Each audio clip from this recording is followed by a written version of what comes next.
What's up? I'm the Shark, Daymond John here. I am a panelist and investor on ABC Shark Tank. I'm the founder of a company called FUBU, and you're watching Behind the Brand with Brian Elliott. I mean, we were just sitting back, chopping it up, reminiscing about the good old days and all that. Tracking my roots, where I came from and where I'm going.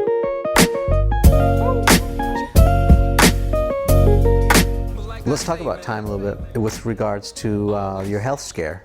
How did that change your POV? Maybe for people who don't know what happened, tell us the story.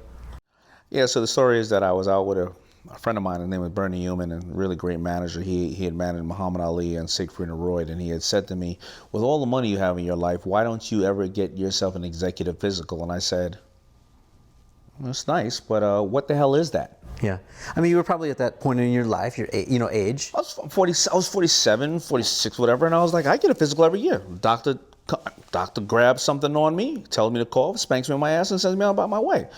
He's like, no, go get an executive physical. I said, whatever it is. I go and find out what an executive physical is. It's 2 days on running through it like a hamster, running through everything, and they're checking the entire everything. What's it cost?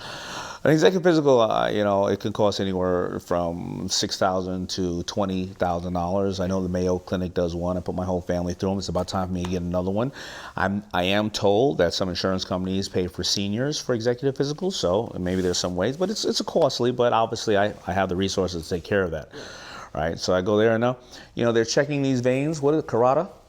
All right, they're checking my carotid veins. Let me check your carotid veins and make sure they're not clogged, because if they're clogged, it's a higher risk of stroke.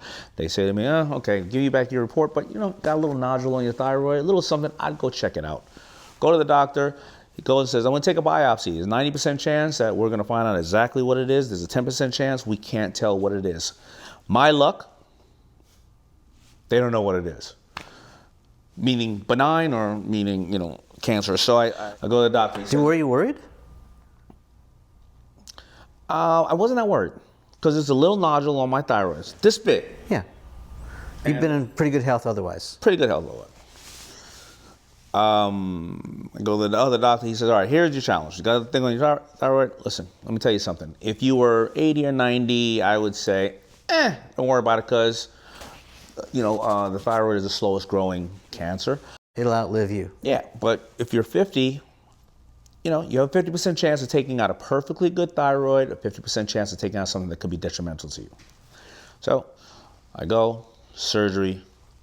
The 1 hour of taking out this small thing became 3.5 hours of taking out a golf ball size of stage 2 cancer in my body. Right in your neck. Right inside here, way inside here.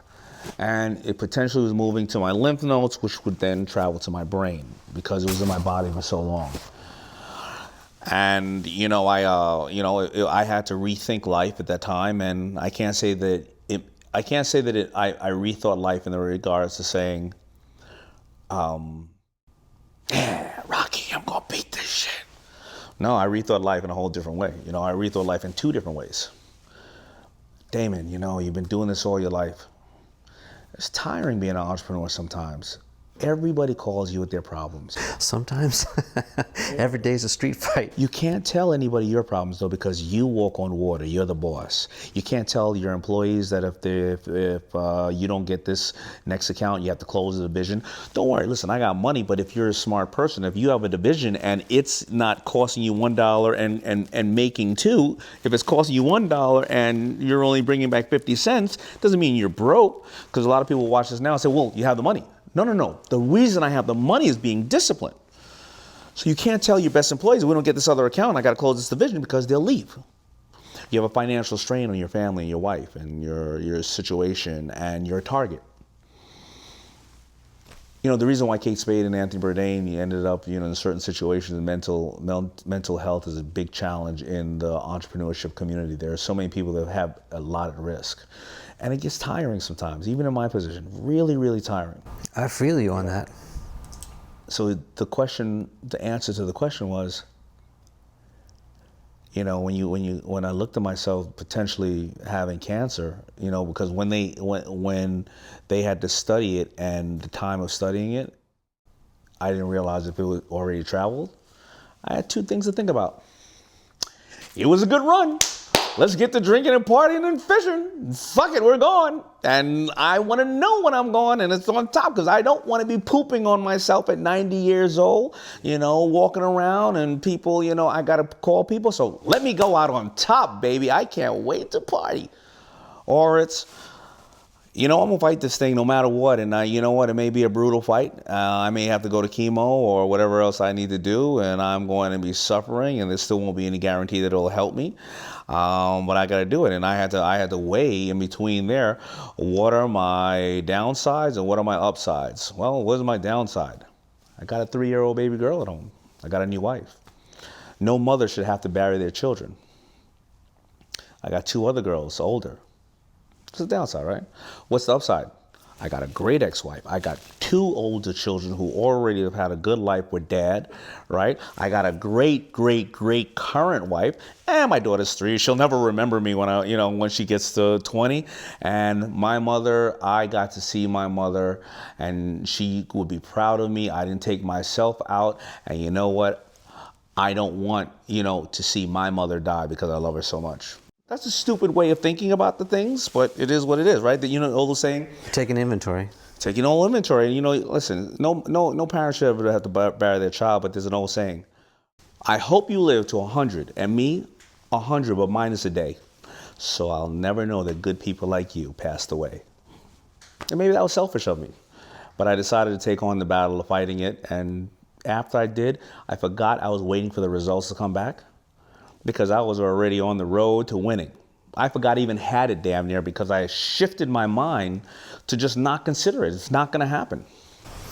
So is that kind of the overarching theme of the book, the power shift? It's a shift of the mind, it's a shift of the heart. It's to move forward, push through.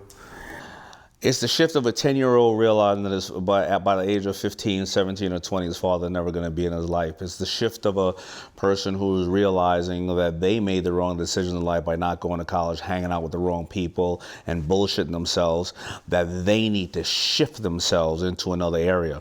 It's the shift of a kid who came up with a couple of hats and said, I'm going to create a global brand, and I don't know how I'm going to do it, so now I got to work 10 times harder than that.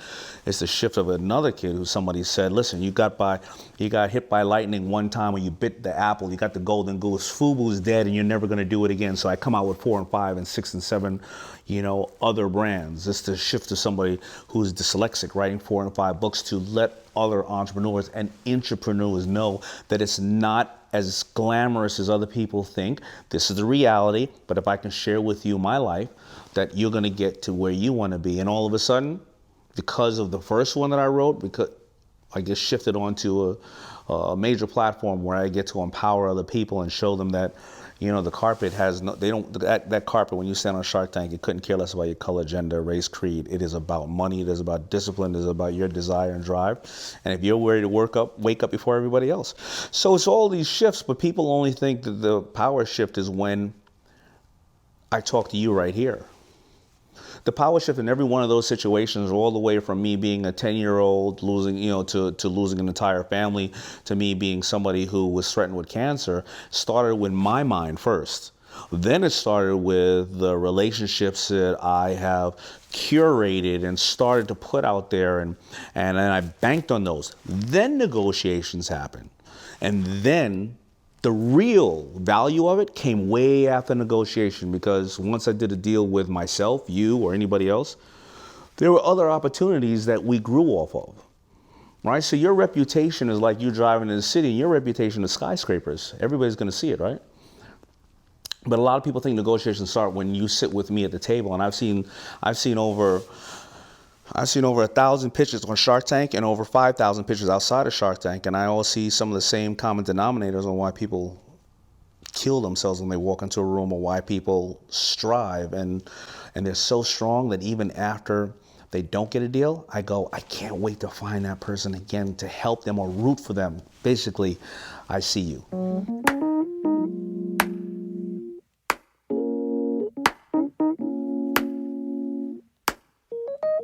I mean, we were just sitting back, chopping it up, reminiscing about the good old days and all that. Tracking my roots, where I came from and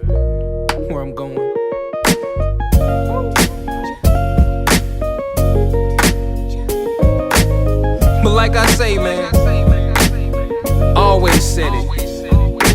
It's not about the destination. Nope. It's all about the journey. Ain't nothing changed but the weather.